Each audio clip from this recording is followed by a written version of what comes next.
ডাকসু জাকসু নির্বাচন এবং সেই সাথে আগামী নির্বাচন, আমাদের প্রসঙ্গগুলো বিগত কদিন ধরে চলে আসছে। বহুর প্রতীক্ষার পর প্রায় 40 ঘন্টারও বেশি সময় পর জাকসুর যে নির্বাচন, সেই নির্বাচনের ফলাফল ঘোষণা করা হয়েছে এবং তার পরবর্তীতে ক্যাম্পাসে কী অবস্থা চলছে সেগুলা সারাদিনের খবরগুলোর মাধ্যমে আমরা জানতে পেরেছি। এবং সেই সাথে রাজনৈতিক দলের মধ্যে যে প্রস্তুতি এবং যেই নতুন যে এই জেনারেশনের যে নতুন একটি বার্তা আমাদের মধ্যে এসেছে, সেটি নিয়েও বিভিন্ন মহলে আলোচনা সমালোচনা এবং রাজনৈতিক নতুন পন্থা কী হতে পারে সেটি নিয়েও আলোচনা চলছে। দর্শক, আপনাদের সবাইকে স্বাগত জানাচ্ছি আরআইএসএল স্টিল জনতন্ত্র গণতন্ত্র অনুষ্ঠানে।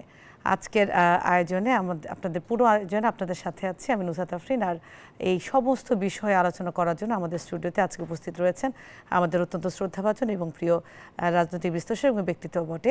প্রথমে শুভেচ্ছা জানাচ্ছি, ঠিক আমার ডান দিকে বসে রয়েছেন ডক্টর জাহিদুর রহমান, বিশ্ববিদ্যালয়ের শিক্ষক এবং রাজনৈতিক বিশ্লেষক। আপনাকে স্বাগত জানাচ্ছি অনুষ্ঠানে। সেই সাথে একদম সর্বডানে রয়েছেন সোহরাব হোসেন, সম্পাদক চর্চা.com এবং সিনিয়র সাংবাদিকও বটে। আপনাকেও শুভেচ্ছা জানাচ্ছি আজকের আয়োজনে। আমরা অত্যন্ত সঙ্গত কারণে আজকের বিষয়টি নির্ধারণ করেছি ডাকসু জাকসু শিক্ষা এবং আগামী নির্বাচন। আমরা সরাসরি আলোচনায় যাচ্ছি। নির্বাচন থেকে আমরা আসলে কি শিক্ষা নিলাম, এটি একটি প্রশ্ন। আরেকটি প্রশ্ন হচ্ছে, যেটি দিয়ে আলোচনাটা শুরু করতে চাচ্ছি, যে আগামী যে নির্বাচন, যে কথাটি বারে বারেই আসছে যে ডাকসু আর জাকসু নির্বাচনের মধ্য দিয়ে আগামী নির্বাচনে কি এই নির্বাচনের রিফ্লেকশন কি আসলে দেখা যেতে পারে? ধন্যবাদ এবং বন্ধু ডক্টর জাহিদুর রহমানকে শুভেচ্ছা। নির্বাচন আর নির্বাসন খুব দূরের শব্দ নয়, কারণ নির্বাচনের মাধ্যমে কারো কারো নির্বাসন ঘটে এবং কারো কারো গৃহপ্রবেশ ঘটে, অন্তর্ভুক্তি ঘটে। তো এবারে ডাকসু জাকসু নির্বাচনেও কিন্তু অনেকের কাছেই ফলাফলটা অপ্রত্যাশিত, কিন্তু দুই বিশ্ববিদ্যালয়ের সাধারণ শিক্ষার্থীরা তো যাদের বেছে নিয়েছে তাদেরকেই আমাদের স্বাগত জানাতে হবে। এটাই গণতন্ত্রের নিয়ম। এখন কেন তারা জয়ী হলো এবং অন্যেরা পরাজিত হলো, সেই প্রশ্ন, সেই বিতর্ক, সেই আলোচনা তো থাকবেই। প্রথমত হচ্ছে জাতীয় রাজনীতি এবং ছাত্র রাজনীতি মধ্যে পার্থক্য আছে, কারণ দীর্ঘদিন ছাত্র রাজনীতি বলতে যেটা বোঝায় সেটা ছিল না। জাতীয় রাজনীতি এক ধরনের ছিল, নির্বাচন না হওয়া,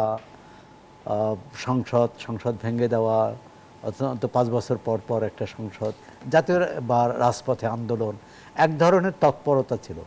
কিন্তু ছাত্র রাজনীতিতে এই তৎপরতাটা প্রায় 35 বছর বন্ধ ছিল। মানে সুষ্ঠু তৎপরতা, সুষ্ঠু যে ছাত্র রাজনীতি বলতে যেটা বোঝায় আপনি দেখুন যে 90-এর স্বৈরাচার পতনের পর কোনো সরকারই, দলীয় সরকার, ছাত্র সংসদ নির্বাচন দিতে আগ্রহ দেখায়নি, দিতে রাজি হয়নি এবং নির্বাচন বন্ধই রেখেছে বলব। এটা দুই সরকারই, আওয়ামী লীগ বিএনপির, তাদের নেতৃত্বে সরকার হয়েছে। এরপর যেটা হচ্ছে 19-এ নানা ঝড়। এটার কারণ কি মনে করেন আপনি? অত্যন্ত সিনিয়র সাংবাদিক, আমি জানি যে ঢাকা বিশ্ববিদ্যালয় সম্পর্কে আমাদের যে ধারণা আছে তাও তো পুরো কয়েক বছর পর পর হয়েছে। আমরা জাহিনগরের যে ইতিহাসটা জানি যে 33 বছর পর হয়েছে, বিষয়টা অ্যালার্মিং। এবং 33 বছর পর যখন আবার শুরু হলো ঢাকা বিশ্ববিদ্যালয়, তারপরে রাকসু, চট্টগ্রাম বিশ্ববিদ্যালয়টাও সামনে আসছে, বিভিন্ন ধরনের সংঘর্ষের ঘটনায় হয়তো সেটি পিছিয়ে গেছে, বাট তারাও আসলে প্রস্তুতি নিচ্ছে। নির্বাচন না হওয়ার কারণ হচ্ছে গণতন্ত্রকে প্রত্যাখ্যান করা, গণতন্ত্রকে গ্রহণ করতে না পারা, গণতন্ত্রকে অস্বীকার করা। গণতন্ত্রের নামে ক্ষমতায় এসে আমাদের ক্ষমতাসীন দলগুলো বা সরকারগুলো গণতন্ত্রকে অস্বীকার করেছে। এবং তরুণদের সবচেয়ে বেশি ভয়, ছাত্রদের বেশি ভয় যে তাদের যদি থামানো যায়, তাদের কণ্ঠ রোধ করা যায়, মুখ বন্ধ করা যায়, বা ক্যাম্পাসে এক ধরনের সন্ত্রাসের পরিবেশ তৈরি করা যায়, তাহলে আন্দোলন হবে না, সরকার বিরোধী আন্দোলনটা থামানো যাবে। সেটা যে যায় না, আমরা তো 24 জুলাই আগস্টের অভ্যুত্থানের মধ্য দিয়ে দেখলাম। এখন এবারের নির্বাচনের যে বিষয়টি, ছাত্র শিবির আর ছাত্রদল, এই দুই সংগঠনের মধ্যে প্রতিদ্বন্দ্বিতা তীব্র প্রতিদ্বন্দ্বিতা হবে, হাড্ডাহাড্ডি লড়াই হবে, এটাই প্রত্যাশা ছিল। কিন্তু ফলাফলে দেখা গেল যে ছাত্রদল, জাহাঙ্গীরনগরে তো ছাত্রদলের জাহাঙ্গীরনগরকে ঢাকা বিশ্ববিদ্যালয়ে তারা কোনো আসন পায়নি। যারা পেয়েছে তাদের মধ্যে জাহাঙ্গীরনগরে এটি খুবই নাটকীয় এবং খুবই চমকপ্রদ যে ঘটনা, যে বৈষম্যবিরোধী ছাত্র আন্দোলন থেকে বেরিয়ে আসা একজন ছাত্র নেতা, তিনি তখনই এর প্রতিবাদ করেছিলেন। এই যে ছাত্র নেতৃত্বের নামে জুলাই আগস্ট পরবর্তী সময়ে যেসব কাণ্ড ঘটেছে তার প্রতিবাদে তিনি বেরিয়ে এসেছিলেন। পরবর্তীকালে অবশ্য গণতান্ত্রিক ছাত্র সংসদ নেতারা বলেছেন যে তার সাথে এক ধরনের সমঝোতা হয়েছিল যে জিএস না ভিপি পদে তাকে সমর্থন করবে, অন্য ক্ষেত্রে তাদের প্রার্থীরা লড়বে। যেটাই হয়ে থাকুক, এই যে ছাত্র দলের যে এই ধস, এবং এটি আমরা কিন্তু আওয়ামী লীগ যখন ক্ষমতায় ছিল ছাত্রলীগেরও ধস দেখেছি। তারা ক্ষমতায় ছিল, আজকে তো বিএনপি ক্ষমতায় না। এটা কিন্তু একটু বেশ উদ্বেগের যে ক্ষমতায় না থেকে কেন এরকম সংগঠনটিকে, তাদের ছাত্র সংগঠনটিকে সাধারণ শিক্ষার্থীরা প্রত্যাখ্যান করলো। বিএনপির নেতারা বেশ জোরে সোরে বলেন যে 15 বছর তারা ক্যাম্পাসে থাকতে পারেনি, ক্যাম্পাসে অন্য সংগঠনগুলোও থাকতে পারেনি। এই যে এখন বলা হয় যে গুপ্ত সংগঠন বা যাদের কথা বলা হয়, এদের এটা 100% মানে 100 ভাগেরও 1 ভাগ হবে না। তারপরও তারা কৌশল নিয়েছে, সেটা আমরা নিন্দা করতে পারি, কিন্তু তারা তো সেই অবস্থা কাটিয়ে উঠে সাধারণ শিক্ষার্থীদের মন জয় করেছে। শিক্ষার্থীরা কেন ছাত্রদল কেন করতে পারলো না? বাম সংগঠনগুলো কেন করতে পারলো না? তা এই অনেকগুলো প্রশ্ন আছে। সেটার একটা কারণ হচ্ছে ছাত্রদল যতটা তার অভিভাবক প্রতিষ্ঠানের উপর নির্ভরশীল, অর্থাৎ তাদের নীতি গ্রহণ, তাদের কার্যক্রম পরিচালনা, এমনকি আর্থিক হয়তো অন্য সংগঠনের ক্ষেত্রেও ছাত্র শিবির কিন্তু সেভাবে নয়। তাদের কার্যক্রম কিন্তু ক্যাম্পাস ভিত্তিকই কার্যক্রম। এখন ছাত্র কি বলে, জামাত ইসলামের সাথে তাদের সম্পর্ক আছে। আরেকটি ছাত্র শিবির বেশ কৌশলের পরিচয় দিয়েছে, সেটা যে বুদ্ধিমানের পরিচয় দিয়েছে, সেটা হলো তারা শিবিরের নামে নির্বাচন করেনি। কারণ ছাত্র শিবির, জামাত ইসলাম এ সম্পর্কে এক ধরনের জনমনে তো প্রশ্ন আছে, দ্বিধা আছে এবং আপত্তিও আছে। সুতরাং এটা কাটানোর জন্য তারা কিন্তু একটা ভিন্ন কৌশল, ভিন্ন নাম ব্যবহার করেছে। এবং যারা সরাসরি ছাত্র শিবিরের রাজনীতি বা রাজনৈতিক দর্শন বা আদর্শে বিশ্বাসী নয়, তাদেরকে টানার এটা কৌশল। যেমন একজন পাহাড়ি, এখন স্বাভাবিকভাবে প্রশ্ন, ছাত্রদল কতজনকে পাহাড়িকে, কতজন সংখ্যালঘু, ধর্মীয় সংখ্যালঘুকে তারা এই প্যানেলে অন্তর্ভুক্ত করেছে। সার্বিকভাবে এটি জাতীয়তাবাদী রাজনীতি। যে আমাদের তো আওয়ামী লীগের রাজনীতিও কিন্তু জাতীয়তাবাদী, সেটা পরবর্তীকালে ফ্যাসিবাদী রাজনীতিতে রূপ নিয়েছে। এখন বিএনপির রাজনীতি যে জাতীয়তাবাদী রাজনীতি, সেই রাজনীতি যে তার প্রতিপক্ষের সাথে লড়াইয়ে টক্করে তারা জয়ী হতে পারল না। প্রথমত হচ্ছে তাদের ভাষাভঙ্গি, তাদের বক্তৃতা, বিবৃতি, এমনকি আওয়ামী লীগ যে বয়ান সামনে এনেছিল, তারা ভেবেছিল সেই বয়ান দিয়ে বা সেই ধরনের কথাবার্তা বলে সাধারণ শিক্ষার্থীদের শিবির থেকে বা তার প্রতিপক্ষ থেকে দূরে সরে আনতে। কিন্তু আমরা ফলাফলে দেখলাম না, সেটা হয়নি। আর দ্বিতীয় হচ্ছে যে এক ধরনের ক্যাম্পাসে এবং ক্যাম্পাসের বাইরে এরকম একটা ভাষাভঙ্গি প্রকাশের চেষ্টা করা হয়েছে যে বিএনপিতে ক্ষমতায় আসতেছে। সুতরাং ছাত্র দলের সেখানে আলাদা করে যে মনোযোগ দেওয়া দরকার সাধারণ শিক্ষার্থীদের মন জয় করার জন্য, তাদেরকে তাদের সাহায্য, সহযোগিতা, সমর্থন, পরামর্শের, সে ব্যাপারে তারা খুবই উদাসীন ছিল বলে মনে হয় এই ফলাফলে। ডক্টর জিয়াদুর রহমান, আপনার কাছে এই প্রসঙ্গে আসতে চাচ্ছি, ডাকসু নির্বাচনের মধ্যে মিল খুঁজে পাচ্ছেন কিনা? মিল তো আছেই। সৌরভ ভাই চমৎকারভাবে সব কথাই বলে ফেলেছেন। দু একটা জিনিস একটু যোগ করতে চাই। মানে ছাত্রদল ঠিক মনোযোগ কম দিয়েছে চাইতেও ওরা সময়ও কম পেয়েছে। আমি কেন বলবো, ছাত্রদল কিন্তু দোদুল্যমানতার মধ্যে ছিল, তারা নির্বাচন করবে কি করবে না। ছাত্র শিবিরের এগুলো অনেক আগেই ফিক্স ছিল এবং 5 আগস্ট পরবর্তী সময়ে তারা হলে ক্যাম্পাসে কাজ করে গেছে। এবং যেটা হয় আমরা খেয়াল করছি, ঢাকা ইউনিভার্সিটিতে হলে যখন ছাত্রদল কমিটি দিল, সেটার বিরুদ্ধে সাধারণ শিক্ষার্থী নামে লোকজন নেমে আসলো। তো সাধারণ শিক্ষার্থী কারা সেটা নিয়ে আমার একটা ক্লিয়ার অনুমান আছে, যেটা শিবির পেট্রোনাইজডই আমি মনে করি। কিন্তু যেটা হয়, শিবির দীর্ঘদিন তার রাজনৈতিক কারণে সেটা নিজের নামে ছাড়া এক ধরনের গোপনে থেকে কাজ করার দক্ষতা তাদের তৈরি হয়েছে। তারা কিন্তু কাজ করে গেছে, ছাত্রদল সেই কাজটা করতে পারেনি, এটা এক। আরেকটা হচ্ছে, আমার কাছে মনে হয় বিএনপি এখনো ক্ষমতায় আসে নাই, কিন্তু ধরে নেওয়া যায় বা পারসেপশন হচ্ছে বিএনপি ক্ষমতায় আসবে। সো অ্যান্টি ইনকামবেন্সি একটা ফ্যাক্টরও সম্ভবত এই জায়গাগুলোতে কাজ করেছে আমি মনে করি। আর গত 15 বছর বিএনপির ক্ষেত্রে, মানে ছাত্রদলের ক্ষেত্রে যেটা সংকটের জায়গা ছিল, সেটা হচ্ছে ছাত্রদল তার নামেই রাজনীতি করার চেষ্টা করেছে, প্রচুর মার খেয়েছে, প্রচুর নিগৃহীত হয়েছে এবং হলে তাদের আর কোনো এক্সিস্টেন্স রাখার সুযোগ ছিল না। কিন্তু ছাত্র শিবির কখনো কখনো হাতে গোনা কয়েকজন, এটা খুব বেশি না, ছাত্র লীগ হয়ে টিকেছিলেন। তার বাইরে তারা বিভিন্ন রকম সংগঠনের নামে, সংগঠনের মাধ্যমে তারা ক্রিয়াশীল থেকেছেন, তারা স্টুডেন্টদের সাথে ইন্টারঅ্যাক্ট করতে পেরেছেন এবং স্টুডেন্টের নানান প্রয়োজনে তারা আসার চেষ্টা করেছেন, এগুলো হয়েছে। আরগুলো সোহরাব ভাই বললেনই, আমি এগুলোর সাথে এই কয়েকটা জিনিস একটু যোগ করতে চাই। কিন্তু আমার কাছে আরেকটা জিনিস মনে হয়, এটা একটু আমার কাছে অ্যালার্মিংও মনে হবে। দেশের একেবারে মানে আমাদের ভার্সিটিগুলোতে এক ধরনের পারসেপশন আছে যে আমাদের সবচেয়ে কনসাস সিটিজেনরা ওখানে পড়ে। মানে একসময় আমরা তাই ভাবতাম, ঢাকা ইউনিভার্সিটি, জাহাঙ্গীরনগর বা বড় বড় যে পাবলিক ইউনিভার্সিটিগুলো। আমি এবার রাতের একটা নতুন প্রশ্ন করি, যেমন ধরুন ছাত্র শিবিরের রাজনীতি, কেউ কেউ বলছেন ওই রাজনীতি সে হিসাব করেনি, সে রাদার ও তার জন্য কি করছে সেটা সে দেখার চেষ্টা করেছে। এখন আমি প্রশ্ন করি, আমাদের সবচেয়ে কনসাস স্টুডেন্টরা যদি আমার কিছু প্রয়োজনে কেউ আসছে সেটা দেখে তার যে গ্র্যান্ড প্ল্যান আছে সেটা আমি বুঝতে না পারি, ধরতে না পারি, এটা তো আমাদের জাতির জন্য একটা অ্যালার্মিং সাইন। আমাদের সবচেয়ে কনসাস সিটিজেনরা, সবচেয়ে কনসাস স্টুডেন্টরা ধরতে পারছে না। আবার এটা এরকমও ব্যর্থতা, যারা এটা বোঝানোর কথা ছিল তারাও কনভিন্সিং ওয়েতে এটা হয়তো বোঝাতে পারেনি। ধরুন আপনি একজন নারী যিনি হিজাব করেন না, যিনি স্বাভাবিক আমাদের অন্যান্য নারীরা যেমন আছেন, তাকে আপনি যদি নেন আপনার মানে প্যানেলে, একজন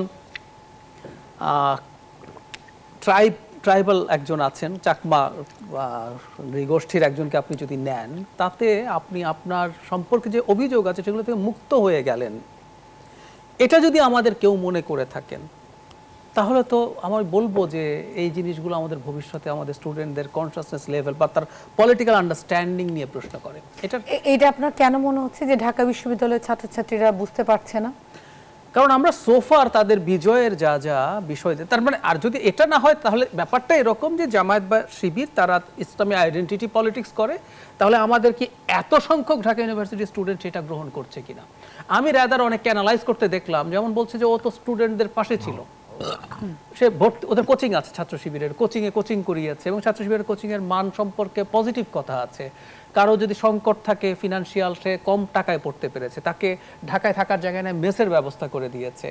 ভর্তির পরও সে প্রয়োজন, হলগুলোতে বিরাট বিরাট ফিল্টার দিয়েছে তারা, পানির ফিল্টার, কারো কোনো প্রয়োজন আছে তারা সাথে থেকেছে। আবার এই জন্যই বলছি প্রয়োজন ম্যাটার করে, কিন্তু এটা যে একটা রাজনৈতিক দলের ভবিষ্যতের তার কিছু পরিকল্পনার অংশ, এটা বুঝে সে ভোট দিয়েছে কিনা, এটা বুঝে যদি সেই রাজনীতি সে গ্রহণ করতে পারে, ওনারা তো বৈধ রাজনৈতিক দল বাংলাদেশে, সব করতে পারে। কিন্তু আমি ওটা দেখলাম না, বিগার পিকচার দেখলাম না, আমার কিছু প্রয়োজন উনি ফুলফিল করছেন বলেই আমি এটা ফর দ্য টাইম বিং তাকে চুজ করছি। এটা যদি হয় তাহলে আমাদের এই শ্রেণীর ছাত্রদের সম্পর্কে আমাদের যে পজিটিভ অ্যাটিটিউড ছিল, আমারটা সেটা অন্তত খানিকটা ধাক্কা খাবেই। আরেকটা বিষয় আপনার কাছে জানতে চাচ্ছি যে জাহাঙ্গীরনগরের বিষয়টা আমরা অবশ্যই আলোচনা করব, যে একজন শিক্ষকের মৃত্যু হয়েছেন, প্রায় 3 দিনের একটা যজ্ঞ হয়েছে পুরোপুরি, সেক্ষেত্রে অনেক সাংবাদিক ছিলেন, কর্মীরা ছিলেন, স্টাফ ছিলেন, শিক্ষকরা তো অবশ্যই ছিলেন, ছাত্রছাত্রীরাও ছিলেন। সেখানে বারবার খবর এসেছে যে মেইন যে ফটকগুলো ডেইরি প্রান্তে, সেই ফটকগুলোতে আশেপাশের এলাকার রাজনৈতিক কিছু ব্যক্তিত্ব বা মানুষকেও দেখা গিয়েছে। এই পুরো বিষয়টাকে কিভাবে ব্যাখ্যা করবেন? আমি না এই নির্বাচনগুলোকে নিয়ে বেশি হাইপ তৈরি হয়েছে বলে মনে করি। দোষর এই এক অর্থে, মানে আমরা বহু বছর পর নির্বাচন দেখলাম, বাংলাদেশে তো নির্বাচন ছিল না, শেখ হাসিনার সময় ন্যাশনাল বাদ দেন, লোকাল বাদ দেন, পুরো পেশাজীবী সংগঠনের নির্বাচন ছিল না। সো মানুষ সেটা করলে, এবং আমাদের প্রচুর মিডিয়া, মানে আমাদের মেইন স্ট্রিম মিডিয়া আছে, অনলাইন মিডিয়া আছে, সবাই মিলে ডাকসুতে যে পরিমাণ ফোকাস দেওয়া শুরু করলেন, এটা না আমার কাছে মনে হয় রাজনৈতিক দলগুলোকে এক ধরনের চাপ তৈরি করেছে, যে না এটা আমার এখন বাঁচা মরার লড়াই হয়ে দাঁড়িয়েছে। এক অর্থে ভুলো না, ধরুন আমরা ডাকসু নিয়ে মনে হয় মাসখানেক ধরে টকশো করেছি, এখন নিউজ হচ্ছে, টকশো হচ্ছে, প্রত্যন্ত গ্রামেও এখন হাটে বাজারে বসে মানুষজন কিন্তু নিউজ দেখে, টকশো দেখে। সো দলগুলো মনে করছে আমি যদি না জিতি এটা জাতীয় নির্বাচনে কত বড় প্রভাব নাকি পড়ে যায়। আগে কিন্তু এই পরিস্থিতি ছিল না, আগে মানুষের কাছে এত রিচ ছিল না। তো এই চাপে পড়েই আমি মনে করি যে জিতবো কি হারবো এই পরিস্থিতি তৈরি হয়ে গেছে। এবং ওই যে বললেন যে বিভিন্ন রাজনৈতিক দলের লোকজন আর ডাকসু নির্বাচনের ফলাফল ঘোষণার আগেও ঢাকার মানে তাদের ভার্সিটি এলাকার আশপাশে দুটো রাজনৈতিক দলেরই লোকজনের জমায়েত হয়েছিল। তো এটা ওই ধরনের একটা প্রেস্টিজ ইস্যু হয়ে দাঁড়িয়েছে, এটা মেবি একটা কারণ। আমার হাতে বিরতির আগে আরেকটু আমার মনে হয় যে আরেকটু আলোচনা না করলেই না। যে প্রশ্নটা আমি সৌরভ হোসেন জি উনাকেও করেছি যে 33 বছর নির্বাচন হয়নি, এখন পাল্টাপাল্টি 1 মাসের মধ্যে সবগুলো বিশ্ববিদ্যালয় নির্বাচন করতে হবে, এই চাপটা কেন? আমি জানি না, এটা নিয়ে চাওয়া না চাওয়ার ব্যাপার আছে এবং সরকার সম্ভবত এটা ভাবছে, এটা এক অর্থে ভুলও হবে না। সৌরভ ভাই যেটা বলছেন আমি একমত, রাজনৈতিক সরকারগুলো নির্বাচন করার চেষ্টা অনেক ক্ষেত্রেই করে না, করতে চাইলে কোনো একটা কারণে হয় না। যেমন আমি জানতাম না, আমার ধারণা ছিল এরশাদ পরবর্তী সময়ে বিএনপি যখন সরকারে আসলো তখন বিএনপি এটা হতে দেয় নাই, অথচ আমি পরে দেখলাম আমার সাথে একজন বিএনপি নেতা ডেটা দিয়ে দেখালেন যে শেষ পর্যন্ত রাতের ছাত্রলীগ ওই নির্বাচন হতে দেয়নি। তো কেউ না কেউ সমস্যা করে এবং ইন্টারিম সম্ভবত চিন্তা করেছে তারা একটা বেঞ্চমার্ক তৈরি করে যেতে, যে না নির্বাচন হচ্ছে, এবং এটা যদি হয় ভবিষ্যতে যাতে, এটা আমিও এই অর্থে মনে করি ভালো, মানে সিদ্ধান্তটা ভালো, যদিও তারা নির্বাচন ভালোভাবে করতে পারেন নাই, নানান রকম সমস্যা হয়েছে, কিন্তু যদি করতে পারে তাহলে পরবর্তী সরকার যে ক্ষমতায় আসবে তার সামনে এই চাপটা থাকবে যে ছাত্র সংসদ নির্বাচনগুলো ঠিকমতো দিতে হবে। আমাদের একটা কথা মনে রাখতে হবে, 91-90 পরবর্তী সময়ে যে ঘটনা ঘটেছে, 5 আগস্ট পরবর্তী সময়ের বাংলাদেশে এগুলো করা সহজ হবে না, এটা মনে রাখতেই হবে। কারণ স্টুডেন্টরা এখন আগের মতো ভাবে, আগে যা যা করা যেত, যেভাবে করা যেত সেভাবে পারা যাবে না। আমি এখানে একটু যোগ করতে চাই, ছাত্র শিবিরের স্টুডেন্টদেরকে সার্ভ করার যে ন্যারেটিভ, এটা যদি সঠিক হয়ে থাকে তাহলে কিন্তু অন্য ছাত্র সংগঠনগুলোকে নতুন করে ভাবতে হবে কিভাবে এই প্রজন্মের স্টুডেন্টদের সাথে ইন্টারঅ্যাক্ট করতে হবে। ঠিক একইভাবে তারা যদি নির্বাচন চায়, আপনি দেখবেন স্টুডেন্টরা সাতবারের রাস্তায় নেমে যাবে আমি নির্বাচন চাই, যদি সেই নির্বাচনের কারণে তাদের সংকট না হয়ে বরং ভালো কিছু যদি হয়, আপনি দেখবেন এটার জন্য চাপ তৈরি হবে। এখনকার মানে বাংলাদেশে এটা শুধু ভার্সিটি না, আমি কথা প্রায় বলি যে ভবিষ্যতের সরকারটাও যদি ঠিকঠাক মতো দেশ না চালায়, যে নেপালে যা হলো, নেপালের সরকার তো অবৈধ সরকার ছিল না, বৈধ নির্বাচনে নির্বাচিত, ওটা তো হাসিনা ছিলেন না, কিন্তু মানুষ নেমে গেছে এবং সে তাকে রীতিমতো এখান থেকে বিতাড়ন করে ছেড়েছে। সো এই পরিস্থিতি ভার্সিটিতে হবে, তার চাওয়া যদি পূর্ণ করা না হয়, সো সরকারি নির্বাচনগুলো করে ফেলা ভবিষ্যৎ সরকারের উপরে চাপ তৈরি করবে এবং আমি আশা করি তাতে ছাত্র সংসদ নির্বাচনগুলো প্রতি বছর হবে। আমাদের যে আগামী জাতীয় নির্বাচন সে প্রসঙ্গে আসবো, তবে তার আগে একটা বিরতি নিয়ে আসছি। দর্শক আপনারা দেখছেন RICL স্টিল জনতন্ত্র গণতন্ত্র, আমরা আলোচনায় আছি, একটা বিরতি নিচ্ছি, বিরতি পরে এসে আবার অন্যান্য বিষয়গুলো নিয়ে আলোচনা করছি।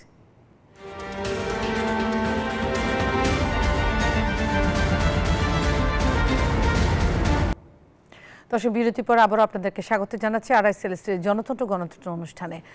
এ পর্যায়ে আমি সৌরভ হাসান আপনার কাছে আবারও ফিরতে চাচ্ছি।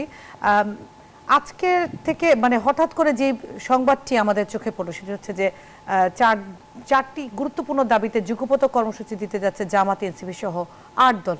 এই বিষয়টা নিয়ে ওনারা বলেছেন যে জুলাই সনদের বাস্তবায়ন থেকে শুরু করে যে বিষয়গুলোতে আসলে ঐক্যমত্যে আসতে পারেন নাই এবং যেই বিষয়গুলোতে ঐক্যমত্যে আসতে পেরেছেন, সেই 4টি বিষয়ের আলোকে হচ্ছে এর মধ্যে যেমন পিআর পদ্ধতিতে নির্বাচনটি রয়েছে, সবার সমান সুযোগ নিশ্চিত করা, ফ্যাসিবাদের দোসর হিসেবে জাতীয় পার্টি এবং 14 দলীয় জোটে নিষিদ্ধ করা, এই যে কমন গ্রাউন্ড, এই কমন গ্রাউন্ডে হচ্ছে তারা এক হতে যাচ্ছেন।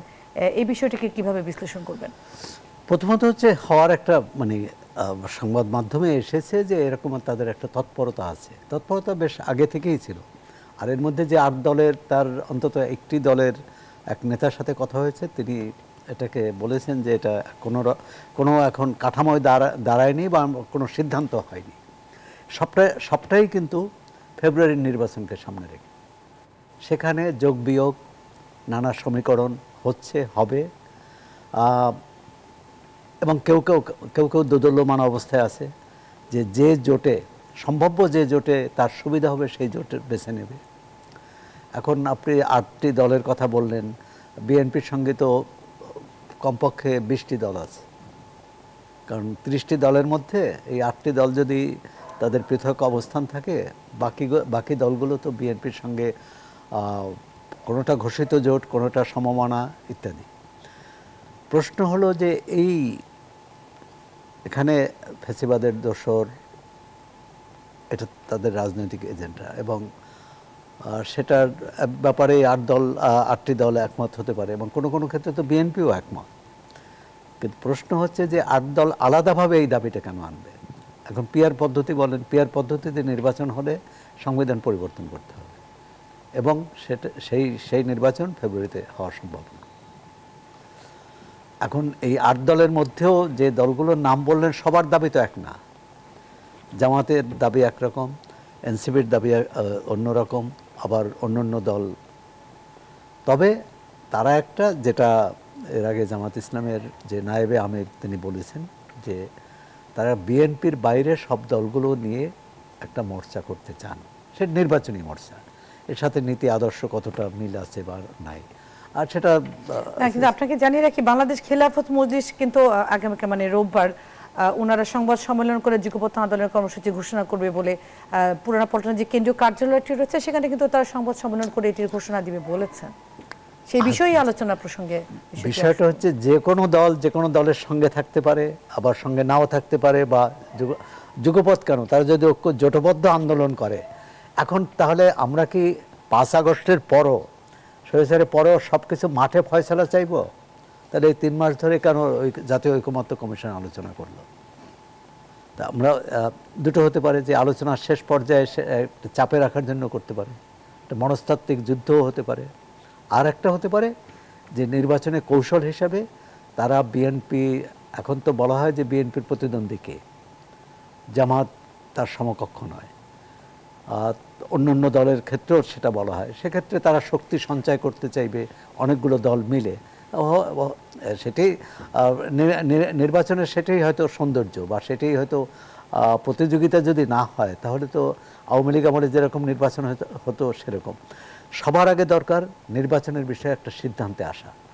সেটা এতগুলো যে বিতর্ক আছে, প্রথমত ফেব্রুয়ারিতে নির্বাচনটা কিভাবে হবে, প্রধান উপদেষ্টার ভাষ্য বা অন্যান্য জাতীয় ঐকমত্য কমিশনের যে ফেব্রুয়ারিতে নির্বাচনটা বর্তমান পদ্ধতিতেই হবে। তাহলে আপনি পিআরে যারা অনার, তারা কি বাদ পড়বে না, তারা এটা না বর্তমান পদ্ধতিটা মেনে নেবে? এটি একটি। দ্বিতীয় হচ্ছে যে এনসিপির দাবি হচ্ছে নতুন সংবিধান, নতুন সংবিধানের অধীনে ফেব্রুয়ারি নির্বাচন হচ্ছে বলে আমার মনে হয় না, বা সেটাও সম্ভব না। তাহলে হয় ফেব্রুয়ারি নির্বাচন বন্ধ করতে হবে, অথবা সংবিধান সভার যে দাবি সেটা থেকে সরে আসতে হবে। এখন কে কোন জায়গায় অবস্থান করবে চূড়ান্ত মুহূর্তে, সেই প্রশ্ন তো আছেই। এটাই তো এখন আসলে প্রশ্ন আমাদের মধ্যে আসছে। কিন্তু তারপরও বিশ্বাস করতে চাই, এই রাজনৈতিক নেতৃত্ব তো অনেক সংগ্রাম করেছেন, অনেক জেল জুলুমের শিকার হয়েছেন। এরপরে যদি, এবং তারা কিন্তু সবসময় এটাই তো বলে যে যদি তারা সফল না হন তাহলে আবার ফ্যাসিবাদ ফিরে আসবে, আবার স্বৈরাচার ফিরে আসবে। তাহলে তারা যদি স্বৈরাচারের পুনরাগমন না চান তাহলে তো ন্যূনতম ঐক্যের ভিত্তিতে নির্বাচনটা হওয়া দরকার। জাহাদুর রহমান, আপনার কাছে একই বিষয় আসতে চাচ্ছি। এই যে যুগপৎ কর্মসূচি দিতে যাচ্ছে বা এটি ঘোষণা, যখন জাতীয় ঐক্যমত্যের আলোচনাটি শেষ হলো, ঠিক তখনও কিন্তু এই আলোচনাটি হয়েছিল যে এনসিপি আর জামাতের দিক নির্দেশনা বা বক্তব্যগুলো কাছাকাছি হচ্ছে কিনা। তো আসলে তারা কোন দিকে যাচ্ছে, আপনি কি মনে করছেন? মানে তারা বলছেন তারা মাঠে নামবেন, তবে এনসিপি এই জোটে বা যুগপথে থাকছে না বলে একটা স্টেটমেন্ট কিছু মানে 1.5-2 ঘন্টা আগে এসছে। সুতরাং আমরা তাদেরকে বাদ রাখতে পারি। তারা অফিসিয়ালি কিন্তু জানিয়েছেন যে তারা এটার মধ্যে থাকছেন না। আচ্ছা, বাকিদেরকে নিয়ে যদি আমরা ধরি তাহলে দেখব মূলত ইসলামী দলগুলো একটা জোটের মতো তৈরি করতে চেষ্টা করছেন, এবং জামায়াত ইসলামী খুবই চেষ্টা করবে তারা নির্বাচনী জোটও যদি নন ইসলামী, মানে ইসলামী নামটা অন্তত সাথে নেই, এরকম কিছু দলকেও সাথে রাখতে। কারণ সৌরভ ভাই রাইটলি বলছেন, প্রত্যেকেই চেষ্টা করবে তার জোটটাকে, মানে কলেবরটাকে যত বড় করা যায়। আর সব বা বেশ কিছু ইসলামী দল একত্র হয়েছে, এই মেসেজ যদি জনগণের সামনে দেয়া যায় তাহলে ইসলামী রাজনীতি কে জেনারেলি তুমি সাপোর্ট করো, এটা তাদের এক ধরনের চেষ্টা হবে। আর একটা কথা বলে রাখা ভালো, তারা পারবেন কিনা যে ডিফারেন্ট ডিবেট, এটা খুবই ঝুঁকিপূর্ণ ব্যাপার, কারণ ইতোপূর্বে তারা একজনের বিরুদ্ধে মারাত্মক রকম নেগেটিভ অ্যাটিটিউড, মানে সবাই ইসলামী দল কিন্তু একজনের বিরুদ্ধে মারাত্মক নেগেটিভ সব মন্তব্য করেছেন আগে। সো তারা যদি একত্র হতে পারেন তাহলে যে বিভক্তি আছে ইসলামের মধ্যেও, বিভক্তি বলছে ইসলামের মধ্যে বিভক্তির কথা বলছে না, দলগুলো তাদের ইসলামের ন্যারেটিভ এবং ইসলামের মতাদর্শ বা যেভাবে তারা ইন্টারপ্রেট করেন তার যে বিভক্তি আছে সেটা যদি দূর হয় মনে হয় তাহলে এটা একটা বড় জোট হতে পারে। কিন্তু আসলে তাদের দাবি অনেক কিছুই আছে, কিন্তু তাদের প্রধান দাবি আমি মনে করি জাতীয় পার্টি নিষিদ্ধ করা। যেমন ধরুন লোয়ার হাউসে প্রপোর্শনাল রিপ্রেজেন্টেশনটা বার্গেইনের জন্য বলছেন বলে আমার মনে হয়, একাধিক জামায়াতে ইসলামী আন্দোলন এরা বলছেন, আবার আপার হাউসে প্রপোর্শনাল রিপ্রেজেন্টেশন চান এনসিপি, আরও কিছু দাবি আছে, অন্যগুলো বিষয় না। আর এই যে জুলাই সনদের আইনি ভিত্তি দেয়া, মানে এটা নট অফ ডিসেন্টের বাইরে যেগুলো আছে সেগুলোর এক ধরনের আইনি ভিত্তি আপনি যদি এখন দেনও সেটা নট ব্যাড। কিন্তু আমি একটু আলোচনা করতে চাই, বিএনপি যে বক্তব্য দিয়েছে সেটা খুব খারাপ না। বিএনপি বলছেন আপনি যদি সংসদ ছাড়া এই ধরনের একটা কাজ একবার করে ফেলেন তাহলে এটা একটা নজির হয়ে যেতে পারে। একটা জিনিস খেয়াল করব, সংবিধানে না থাকলে সংবিধানের বাইরে কাজ করা যাবে না, কথাটা কিন্তু ঠিক না। ধরুন আমরা এরশাদ পতনের সময় খুব আলাপ হলো এরশাদ কার কাছে ক্ষমতা হস্তান্তর করবেন, তো আমাদের রাজনৈতিক দলগুলো অদ্ভুত সমাধান বের করলেন, অদ্ভুত মানে আসলেই অদ্ভুত। তারা শেষ পর্যন্ত বিচারপতি শাহাবুদ্দিন আহমেদ রাজি হলেন যে তিনি উপরাষ্ট্রপতি হবেন। উনি উপরাষ্ট্রপতি হলেন, এরশাদ উপরাষ্ট্রপতি, উনি কিন্তু প্রধান বিচারপতি থেকে রিজাইন করেন নাই, না তার আগে একটু আছে যে উপরাষ্ট্রপতি মওদুদ আহমদ পদত্যাগ করবেন, তারপর উনি হলেন এরশাদ তার কাছে পদত্যাগ পত্র দিলেন, উপরাষ্ট্রপতি তিনি দায়িত্বে থাকলেন, নির্বাচন করেন। ওনার শর্ত ছিল উনি এরপর ফেরত যাবেন আবার প্রধান বিচারপতি হিসাবে, উনি আবার ফেরত গেলেন। সো কনস্টিটিউশনে ছিল, মারাত্মক কনস্টিটিউশন ভেঙেছি আমরা। কিন্তু যেটা করা যায়, সারা পৃথিবীর নিয়ম আছে, আপনি পরবর্তীতে এটাকে র্যাটিফাই করবেন। 11th অ্যামেন্ডমেন্ট, একাদশ সংশোধনীতে আমরা এই কাজটা করেছি। তো সুতরাং দিনের শেষে সব কাজ সংসদে হতে হবে, দিস ইজ দ্য পারসেপশন। এই সংসদ এখন গণপরিষদ নাকি আমাদের রেগুলার সংসদ হবে? তো এখন জুলাই সনদের কনস্টিটিউশনাল বিষয়গুলো এক ধরনের ডিক্রির মাধ্যমে করার আলাপ, অধ্যাদেশের মাধ্যমে করার আলাপ, এগুলো আসলে ফান্ডামেন্টাল অফ কনস্টিটিউশনের সাথে কনফ্লিক্ট করে।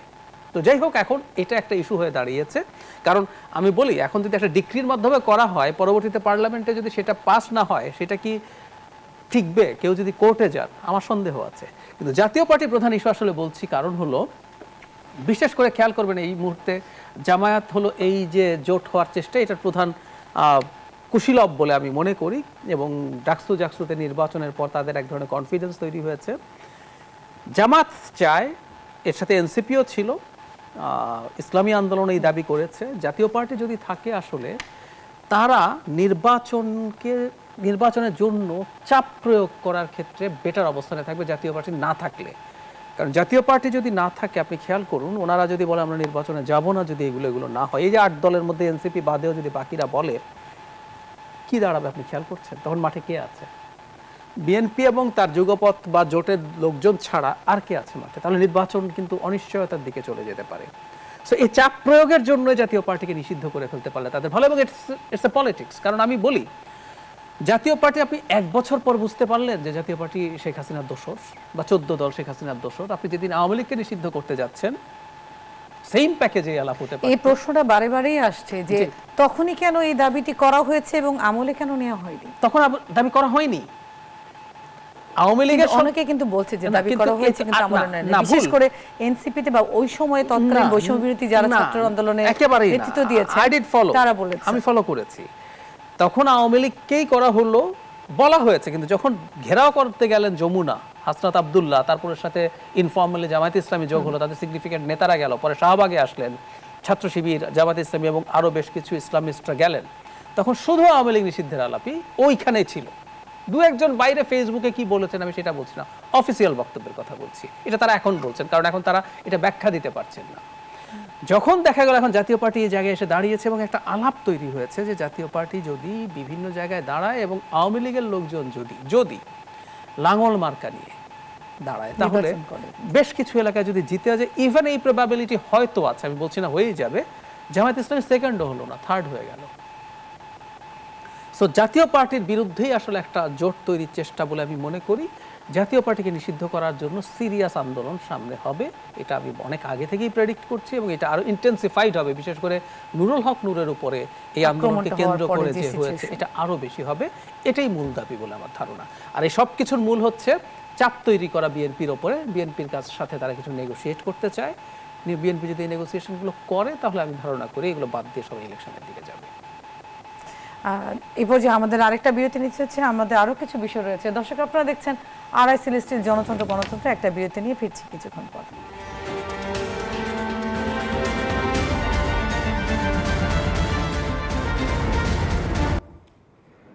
দর্শক বিরতি পর আবারও স্বাগত জানাচ্ছি। আপনারা দেখছেন আরআই সেলেস্টিয়াল জনতন্ত্র গণতন্ত্র। আমরা আলোচনা আগাতে চাই।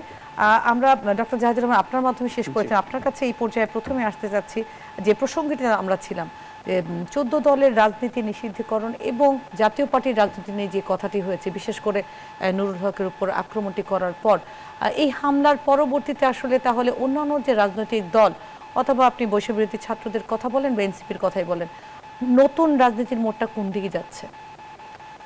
বাংলাদেশে আসলে এখন মূল বিষয় হচ্ছে নির্বাচনের ফলাফল কি হবে। আমি একটা উদাহরণ দিই, আমি একদম কেউ আমার সাথে দ্বিমত করতে পারেন। জাকসুর পর অনেকেই মনে করছেন জামায়াতে ইসলামী অনেক ভালো করবেন। আমি ঠিক মনে করি না জাতীয় নির্বাচনে অনেক ভালো করবেন। এখন বিপদ যেটা হয়েছে, এই যে একটা এক্সপেকটেশন তৈরি হলো, সে জামাত যদি অনেক সিট না পান, মানে আমি একদম সংখ্যায় বলি, আমি আমার আশপাশে অনেককে যারা পলিটিক্সের খোঁজ খবর রাখেন, সোশ্যাল মিডিয়াতে বিশেষ করে তাদের প্রচুর হইচই আছে, তাদের প্রচুর মানে ওনাদের একটা ইকোসিস্টেম আছে জামায়াত শিবিরের, তাতে মনে হয় তারা অনেক কিছু। আপনি একটা পোল দেন কে নির্বাচনে জিতবে, দেখবেন বিএনপি চাইতে তারা দ্বিগুণ তিনগুণ ভোট পাচ্ছে। তো এগুলো তাদের একটা সিস্টেম আছে। কিন্তু এই প্রসঙ্গটা তো এসেছে, যেমন জাকসু নির্বাচনের আগে এই কথাগুলো হয়েছে। যেমন একটা প্রসঙ্গ খুব আসছে, জাকসু নির্বাচন যেহেতু 3 দিন 4 দিন ধরে কথাবার্তা হচ্ছে যে বাম ঘরানার যে রাজনীতি সেটি জাহাঙ্গীরনগর বিশ্ববিদ্যালয় অনেক প্রকট ছিল, কিন্তু সেটার রিফ্লেকশন তো আমরা দেখছি না। একদম একমত, কিন্তু আমরা আবারও বলি যে জাতীয় নির্বাচনের ক্ষেত্রে যেটা দাঁড়ায় এই হিসাবটা কিন্তু আলাদা। আমাদের অনেক সময় আমরা এই আলাপ অনেক করেছি ডাকসুর সময়, সেটা হলো বামরা জিতেছে, জাসদ জিতেছে 79-80 ওই সময়। তারা তখন জাতীয় পর্যায়ে কি বা ছিল, কিন্তু তারা জিতেছে। তো 73-তে ব্যালট বাক্স ছিনতাই হয়েছে, কিন্তু সেবার তো জাসদ ছাত্রলীগই মানে ল্যান্ডস্লাইড ভিক্টরি পেত। শুধু ঢাকায় না, বিভিন্ন ভার্সিটিতে বিভিন্ন কলেজে জাসদের জয় জয়কার, কিন্তু ন্যাশনাল ইলেকশনে কি করতো। তো আমার যে কথাটা বলছিলাম যে জামায়াতের মধ্যে একটা হাইপ তৈরি হয়েছে অনলাইনে এবং আমাদের সোসাইটিতেও, যে জামায়াত অনেক ভালো করবে, 70, 80, 100 সিট পেয়ে যেতে পারে, জিতে যাবে, হয়তো অনেকে মনে করছেন না। কিন্তু সেই জামাত যদি তার কাছাকাছিও না যায় তাহলে কি দাঁড়াবে? বা এনসিপিও নির্বাচনে পার্টিসিপেট করছে, এনসিপিও বিরাট রাজনৈতিক দল, তাদের এই ধরনের একটা ইমেজ তৈরি করার চেষ্টা করেছেন, এটা উচিত। কিন্তু সেই এনসিপির যে ছাত্র সংগঠন তার সাথে অ্যালাইন ঢাকা ইউনিভার্সিটি তো ডিজাস্টার হয়ে গেছে। অথচ ভালো করলে খানিকটা তাদের ঢাকা ইউনিভার্সিটিতেই ভালো করার কথা ছিল, জাহাঙ্গীরনগরেও তারা তেমন ভালো কিছু করেনি।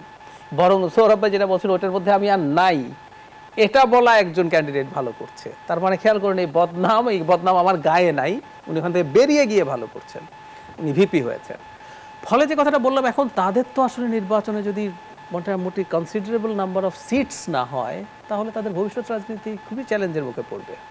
এখন এই সিটটা কার সাথে নেগোশিয়েট করতে হবে? বিএনপির সাথে, কারণ বিএনপিকে এই চাপটার মধ্যে রাখা হচ্ছে। সামনের রাজনীতি ঘুরপাক খাবে বিএনপিকে কতটুকু চাপ দিয়ে কতটুকু সুবিধা আদায় করা যায়, এটাই হলো ভবিষ্যৎ গতি প্রকৃতি। জনাব সরেজন, আপনিও কি একমত পোষণ করছেন?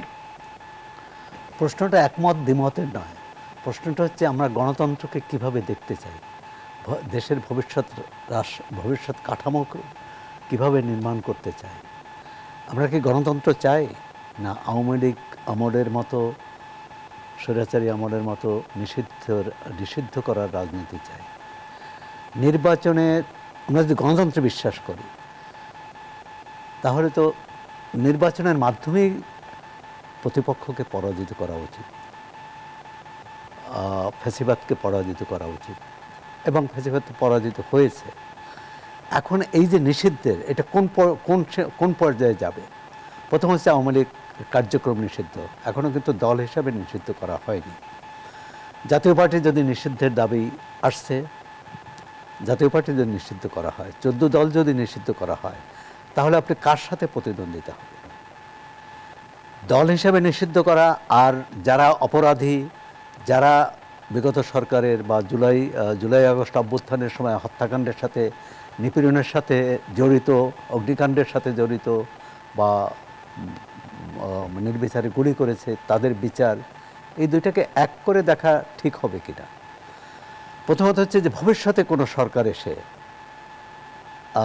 যদি কোনো দলকে মনে করে তার পথের কাঁটা, আমরা অতীতে দেখেছি, তাকে নিষিদ্ধ করে দেওয়া হবে।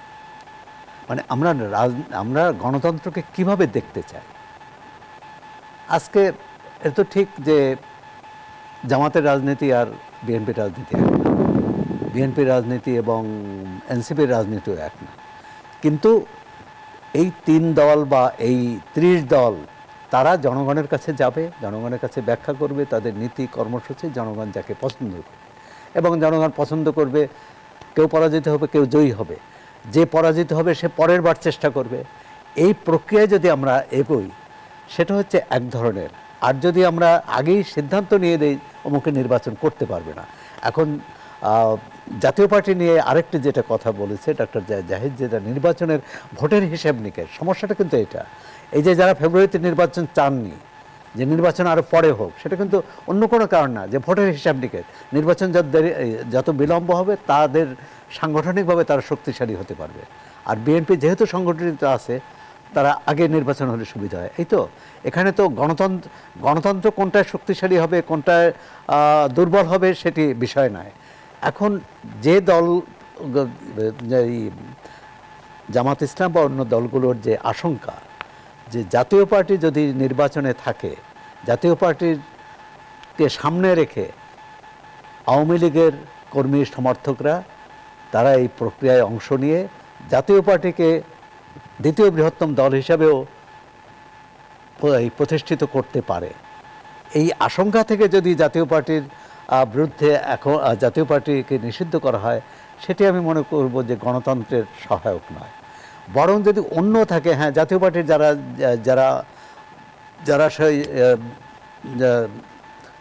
যারা হত্যাকাণ্ডে জড়িত যদি থাকে কেউ, যারা দুঃশাসনের সঙ্গে জড়িত থাকে, তার সুনির্দিষ্ট অভিযোগের ভিত্তিতে, এবং অনেকের বিরুদ্ধে তো অভিযোগ আছে, অনেকে তো, এবং বিএনপির পক্ষ থেকেও বিভিন্ন বড় যারা নেতা রয়েছেন তারা বলেছেন যে জাতীয় পার্টি একটি সুবিধাবাদী রাজনৈতিক দল, তারা যখন যেভাবে পেরেছে সুবিধা আদায় করেছে, তাদের নিজস্বতা বলতে কিছু নেই।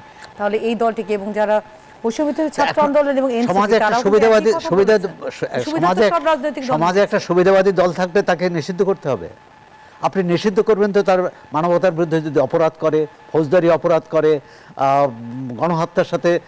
গণহত্যার মতো গুরুতর অপরাধে যদি জড়িত থাকে। সরকারের সাথে আতাত করে গত সংসদে ছিলেন, এবং সেই যদি আরেকটি দল এই অভিযোগ করে যে 18 সালে যারা নির্বাচনে অংশ নিয়েছে তাদের নিষিদ্ধ করতে হবে, তারা এই নির্বাচনে অংশ নিতে পারবে না, যদি কোনো দল এই দাবি করে, সেটা কি মেনে নেবেন? মেনে নেব আমরা। কিন্তু ছাত্র জনতা তো অনেক ধরনের দাবি করেই আসছেন। দাবি করা ঠিক আছে, দাবি, এই কোনো দাবির সাথে আমাদের দ্বিমত নাই। দাবিটা প্রতিষ্ঠা করবে কি, কোন উপায়ে? এটা নির্বাহী আদেশে হবে, এটা সামরিক আইনে হবে, না এটি জনগণকে রায় দেওয়ার সুযোগটা দেওয়া হবে? কথা হচ্ছে যে এতগুলো দল, এবং এখন পর্যন্ত তো মাঠে নাই, আওয়ামী লীগ মাঠে নাই, জাতীয় পার্টিও মাঠে নাই, 14 দলও মাঠে নাই, তাদের এত ভয় পাওয়ার কি কারণ? তাহলে ধরতে হবে যে যারা সক্রিয় এখন রাজনীতি করে তাদের দুর্বলতা আছে কোনো, সেই দুর্বলতাগুলো কাটালেই হয়। অনৈক্য আছে, একটাই কিন্তু বড় দুশ্চিন্তার বিষয় হচ্ছে অনৈক্য। এই অনৈক্যের কারণে এখানে তো জাতীয় পার্টির কোনো নেতা, আওয়ামী লীগের কোনো নেতা এসে পরামর্শ দেয়নি যে তোমরা জুলাই সনদেও একমত হয়েও না। জুলাই সনদের ব্যাপারে এরকম কি বলে, মানে যে যার অবস্থানে অনড় থাকবা, যাতে জুলাই সনদ সই না হয়। সুতরাং বিষয়টা হচ্ছে আমরা গণতন্ত্রকে কিভাবে দেখতে চাই, পূর্ববর্তী শাসকের মতো, না নতুন বন্দোবস্তে গণতন্ত্র দেখতে চাই? আমাদের কাছে হাতে খুবই কম সময় রয়েছে। আমার একটা প্রশ্ন, যে বিএনপির পক্ষ থেকে ভাইস চেয়ারম্যান শামসুল উদ্দিন, উনি বলেছেন যে নির্বাচনকে ঠেকানোর জন্য একটা পরিকল্পনা করা হচ্ছে, বা গণতন্ত্র উত্তরণ যেন না হয় সেই ধরনের একটা চেষ্টা, এই যে জাকসুর পর পরবর্তীতে আমাদের যে নির্বাচন, আপনি কি একই মনে করছেন কিনা? আমি ঠেকানোর চেষ্টা আছে বলে মনে করি না। ঠেকানোর যে আওয়াজ আছে, এই আওয়াজটা আসলে মূলত অন্য উদ্দেশ্যে। আমি আবারও বলছি, উদ্দেশ্য কিন্তু ওটা। আপনি যদি বিএনপিকে নার্ভাস করে দিতে পারেন, বিএনপিকে নার্ভাস করে দেওয়া যাবে, জাতীয় পার্টিকে নিষিদ্ধ করে যদি আপনারা বলেন যে আমরা আর নির্বাচনে যাব না, আমি যে দলগুলো জোটের কথা বলছি, বিএনপি নার্ভাস হবে তো। সো আওয়াজটা আসলে বিএনপিকে চাপ দেওয়ার জন্য। এখন প্রশ্নটা, বিএনপি যদি তাদের এই চাপে রাজি না হয় তাহলে কি হবে? আমার উত্তর হচ্ছে শেষ পর্যন্ত সবাই নির্বাচনে যাবে। মানে জামায়াতে ইসলামী নির্বাচনে না যাওয়া এফোর্ড করতে পারে বলে আমি মনে করি না। আর তারা যদি যায় তার সাথে সাথে অন্যান্য দলও যাওয়ার সম্ভাবনা যথেষ্ট বেশি আছে, কারণ ঐতিহাসিকভাবে তাদের সামনে একটা সুযোগ এসে হাজির হয়েছে, একটা নির্বাচনের মাধ্যমে তারা একটা ভালো জায়গায় পৌঁছবে। আর যদি নির্বাচনে না যায় এবং যদি সেজন্য দেশে একটা বিরাট কেওস তৈরি হয়, এদেশের মানুষ কিন্তু পলিটিক্যালি খুবই কন্ট্রাস্ট, তার জন্য তারা জামায়াতে ইসলামী সহ যারা নির্বাচন এই বয়কটের পথে গেল তাদেরকে ব্লেম করবে। তাদের এই সতর্কতা খুবই জরুরি, তারা নিশ্চয়ই বিপদটা বোঝেন আমি মনে করি। ডক্টর জাহিদ রহমান, আপনাকেও ধন্যবাদ জানাচ্ছি, সরফ হোসেন আপনাকেও ধন্যবাদ জানাচ্ছি আমাদের আজকের আয়োজনে অংশগ্রহণ করার জন্য। দর্শক, এই ছিল আমাদের আজকের আয়োজনে। আপনারা দেখছেন RICL জনতন্ত্র গণতন্ত্র অনুষ্ঠানটি। আমরা প্রতিদিনকার যে বিষয়গুলো রয়েছে সেই সাথে আলোচিত যে বিষয় রয়েছে সেই বিষয়ে আলোচনা করে থাকেন। আমাদের আজকের আলোচনা এই পর্যন্ত থাকছে। নিশ্চয়ই পরবর্তীতে জাতীয় রাজনৈতিক আর অনেকগুলো বিষয় নিয়ে আপনাদের সাথে আলোচনা করব। ধন্যবাদ সবাই।